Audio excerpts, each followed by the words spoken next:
I've only recently become a conspiracy nut, and I thought I'd explain how I got to where I'm at now. I saw James Tigg promoting his book uh, and talking about the curb chip. And I started looking into it and out of kind of some curiosity, and I used Google Earth. This is the Kennedy route, and I needed some information. Here's the sun angle that I've overlaid on it.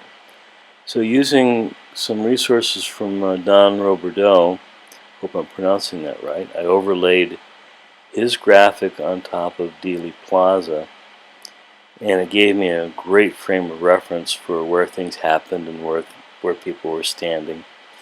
And I started bringing in different elements. Like I put in the Altgens location and was able to correlate it with this excellent resource that Don has provided.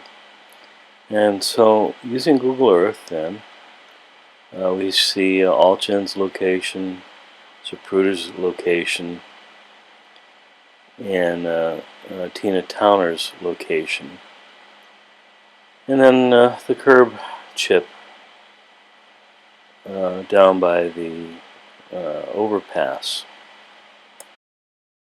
And using Google Earth's inherent accuracy, we can zoom in on exactly where I placed Altgens and compare it to Don's graphic and overlaid on top of it here. And you'll see that it matches exactly, precisely actually, where Altgens is purported to have stood. Although I am currently doing some studies to confirm precisely where he was standing.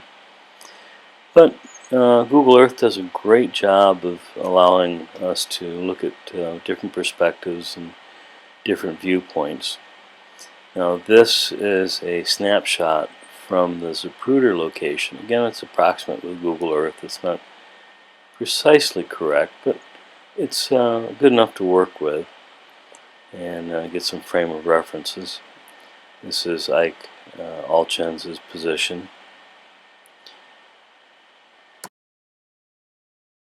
Of course, we have to have a view from the 6th floor. The blue Kennedy route I've raised off the ground to approximate where his head would have been. It's not exact, but again, it's close enough to work with. Of note is the curb chip at the top of the view here. We are to believe that this sniper, about where this missed shot occurred, somehow got the bullet fragment from what would be this angle over to the overpass. I don't see how that works. And that's what got me interested, and this is where the whole thing started. That would have been a wild shot. Doesn't make any sense whatsoever. So naturally that made me think, well, where could this shot have come from? What lines up to make it work? And that's where we get to the 2nd floor of the Dallas Textile Building. Only from this angle, and I would presume this is what caused the dent at the top of the limousine, does this work. This line here, coming from the 2nd floor, and it doesn't quite match up with the building exactly right.